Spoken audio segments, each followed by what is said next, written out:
Over our last 5 years of making Songs of Glimmerwick, our Witch Academy RPG where the magic of the world is music, wishlistable now on Steam, we've made a lot of discoveries in making a top-down world.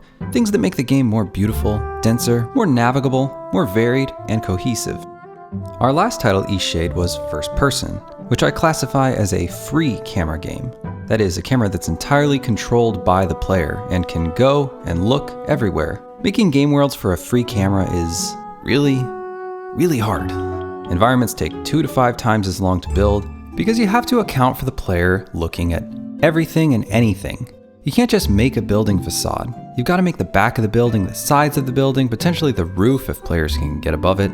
You might even have to make a bit of interior, whether or not players can go into it if there are holes that the player can see into. And that's not all. When fleshing out areas, want to butt one building up against another? How does that intersection look? You've got to sort out absolutely every nook and cranny. I've found one of the most important techniques in our art process and just generally designing beautiful places is picking particular viewpoints and composing for that angle. We call this arting to the camera. This gives direction and form to our environments, a backbone to build around, but we still have to fill in all the nooks and crannies and use time polishing the more unimportant areas, at least to some passable level of polish. Songs of Glimmerwick and most top-down or isometric style games are what I'd call a fixed camera. You can't rotate it, you can't look out to the horizon, or up to the ceiling for instance. This has been a massive breath of fresh air for our studio for so many reasons. Glimmerwick has been a breeze to optimize compared to Eastshade. You'd think it'd be because of all those fancy polygons from 3D meshes and higher rendering fidelity games like Eastshade, but I honestly feel like the fixed camera is a much bigger reason. We suddenly don't have to worry about draw distance or levels of detail or imposters, which is an industry term for super low fidelity models that replace large buildings or trees at extreme distances. But it's not just optimization woes, it's also been a huge boon to our design and art process. Authoring for a fixed camera is just fun. You get to see the world exactly as the players will see it. And there's all these cool tricks you can do that you can never do in a first or even third person free camera game. Here's some of the tricks we discovered. Arting for the camera.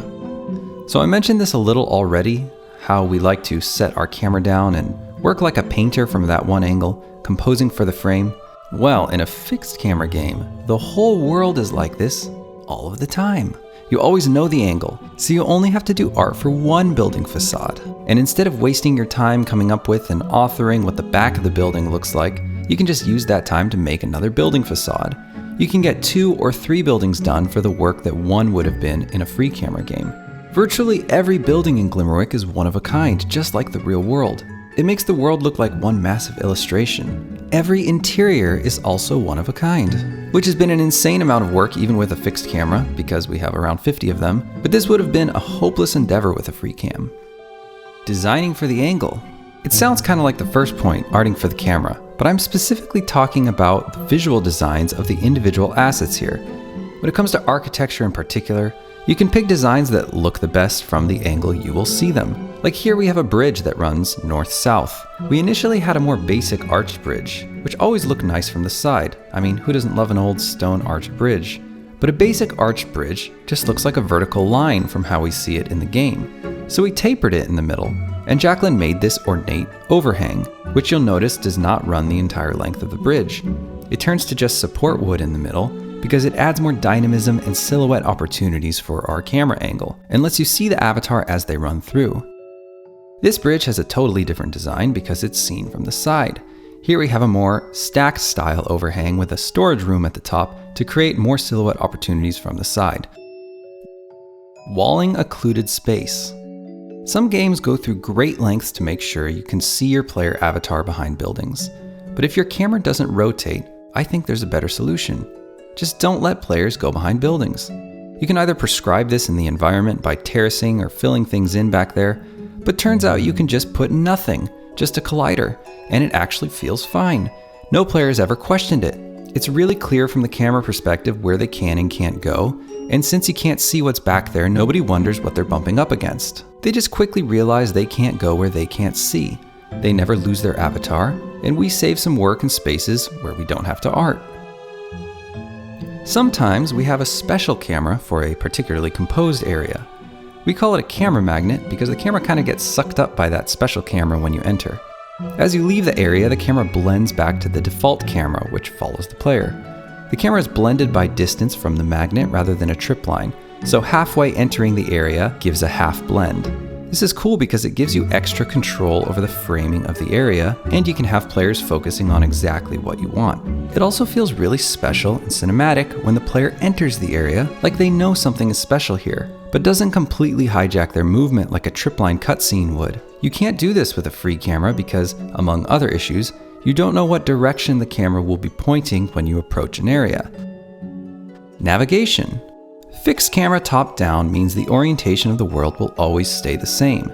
This is super helpful for navigation. With no minimap or even as of yet any map, it seems almost impossible to get lost in Glimmerwick. Navigability is huge for us. Our games don't use quest markers. If players have to stare at a minimap or a compass instead of the game world, then we failed at world design. Perspective tricks. You can tell all sorts of geometrical lies with a fixed camera. Check out this rock arch. It's actually two planes you can walk between, but from the camera's perspective, it's an arch. Or this cave interior. We wanted it to be a little more side-on than the rest of the game, but all our NPCs and game logic is set up for a 30-degree camera. So we just rotated the entire floor plane instead, and players are none the wiser. Here's another one. We wanted the school to feel massive compared to the characters, but didn't necessarily want to make the map big enough to accommodate. So we just scaled down the characters as they approach the school. The player speed stays the same, so they're technically running faster relative to their own size near the school exterior. The map can stay compact, and the travel times can stay reasonable, but the school looks more epic. Here's another illusion of scale. These mountains and ocean in the background aren't actually that big or far away. They're pretty close and not even technically at sea level. I just put a semi-transparent card over them to simulate atmospheric perspective and arrange them in the background like a landscape painter. The ocean's not even level. Projecting textures from camera. If you want to know more about this, you can check out our devlog dedicated to it. But we use this weird technique we call projection, where we project textures from the camera's angle onto a low poly proxified mesh. This allows us to have pseudo 3D objects in our world. They look really messed up from the side, but look perfect from the camera.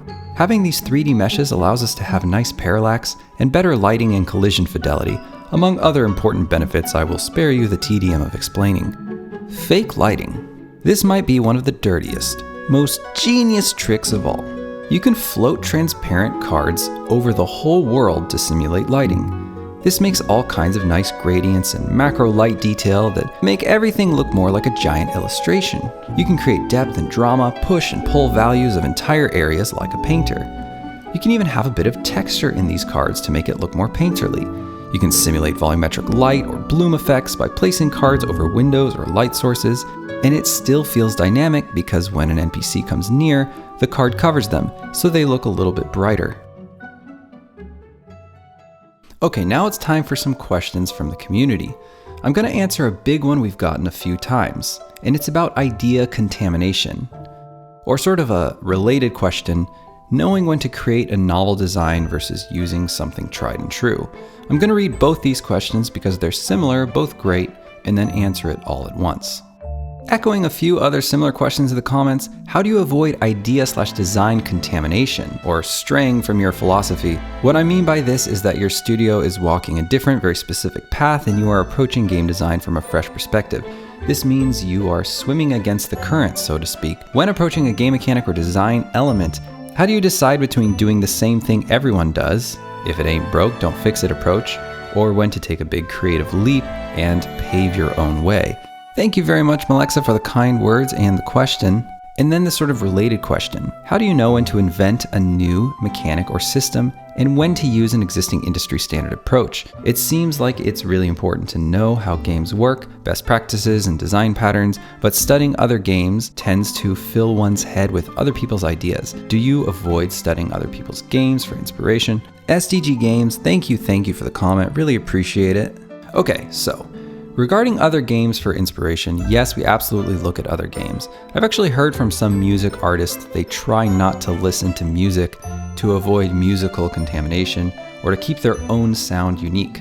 I personally find that kind of insane. Other art has only ever been inspiration to me. I've never found enjoying other art to limit or overpower my own imagination in my own work. I mean, sure, I'm susceptible to influence, but I think that's beautiful. We're all riffing and learning from each other.